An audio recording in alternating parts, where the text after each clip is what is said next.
You're tired. That's what you tell yourself every single day. Tired of trying, tired of failing, tired of starting over.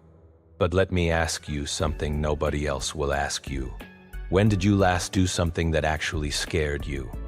Not uncomfortable, not inconvenient, scared. Because here's what the data on human behavior actually shows. The things you call exhausting are almost never the things draining you. The thing draining you is what you're not doing. You're not tired, you're scared. And tired is a safer word. The difference between tired and scared. There's a test for this. Simple, brutal. Think about the thing you keep postponing. The business, the conversation, the change, the decision. Now ask yourself, if failure was completely invisible, if nobody would ever know you tried and failed, would you still be too tired to start? No, you wouldn't. You'd start tonight. That answer just told you everything. Tiredness is physical. It comes from doing. Fear is psychological. It comes from not doing, from imagining. Your body isn't broken. Your nervous system is protecting you from an imaginary threat. Epictetus said it plainly.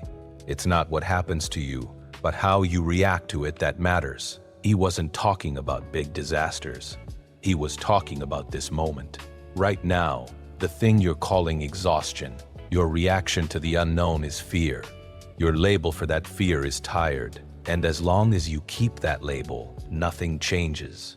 Why your brain lies to you. Here's the neuroscience, and this part matters. Your brain has a threat detection system called the amygdala. Its job is simple, keep you alive. But here's the problem. It cannot tell the difference between a lion chasing you and a business idea you haven't launched yet. Both feel like danger. Both trigger the same response: freeze, avoid, retreat. And when you freeze long enough, your brain starts generating physical symptoms: fatigue, heaviness, low energy, lack of motivation. Not because your body is tired, because your brain is actively suppressing your drive to protect you from perceived danger.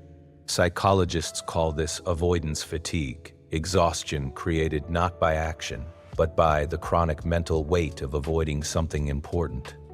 The longer you avoid, the more tired you feel. The more tired you feel, the more you avoid. This is the cycle, and most people spend years inside it, calling it burnout, calling it depression, calling it just going through something. When the real name is simpler. You are scared, and you have been avoiding it for a long time. What you're actually scared of, let's get specific. Because you're scared is useless without knowing what of.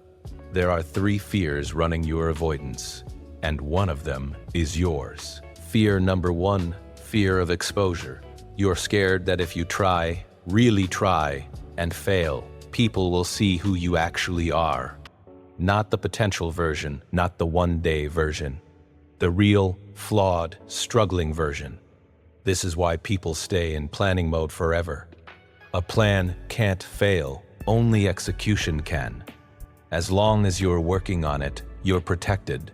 The moment you launch, post, start, speak, you're exposed. And exposure feels like death to the ego. Fear number 2, fear of becoming. This one is deeper, and almost nobody talks about it. Some people are scared of failure, but some people are equally scared of success. Because success means change. Change means leaving behind the identity you've built.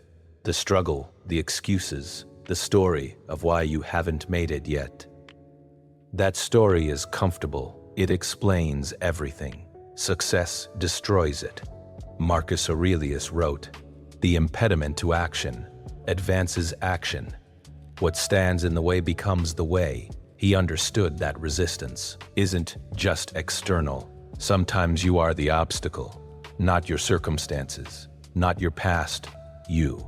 Fear number 3, fear of the process, not failure, not success. The middle, the long, boring, unrewarded middle where nobody claps, nothing changes, and you have to keep going purely on discipline. Most people can handle a dramatic start and a victorious finish. They cannot handle Tuesday at 6 a.m. when nothing is working and nobody cares. That's where the scared ones quit, and they call it tired. Stoicism doesn't offer comfort here. It never did. What it offers is clarity. Marcus Aurelius governed the Roman Empire during 19 years of war, plague, and betrayal. He wasn't fearless. His journals, what we now call meditations, are filled with doubt, frustration, and exhaustion. But read carefully and you'll find something else. He never once used fear as a reason to stop. He used it as information. The Stoic practice of premeditatio malorum, negative visualization, was designed exactly for this. You imagine the worst outcome fully, in detail, not to scare yourself more, but to realize you can survive it. The failure you're avoiding, you can survive it. The embarrassment you're dreading, you can survive it. The rejection, the loss, the judgment, all survivable. And once your brain understands survival is guaranteed, the fear loses its grip. Not completely, not forever, but enough. Enough to move. Number 30, day program. No mindset shift. No morning routine. One thing, do the scared thing. Today, not when you feel ready. Not when the fear is gone. Now, while the fear is present, because courage is not the absence of fear. Courage is moving while scared. Every day you wait, the fear grows. Avoidance feeds it. Every day you move, it shrinks. Action starves it. You have been feeding it for weeks, months, maybe years. Today you starve it. Pick the one thing you've been calling too tired for, and do one small piece of it in the next 24 hours. Not the whole thing. One piece. That's how the scared become disciplined. Not by eliminating fear, by refusing to let it make decisions. You came here tired, you're leaving here knowing the truth. Tired is a story, scared is the reality. And reality can be faced. Start tonight. If you're still watching, you already know what to do. Comfort ends here. No sympathy,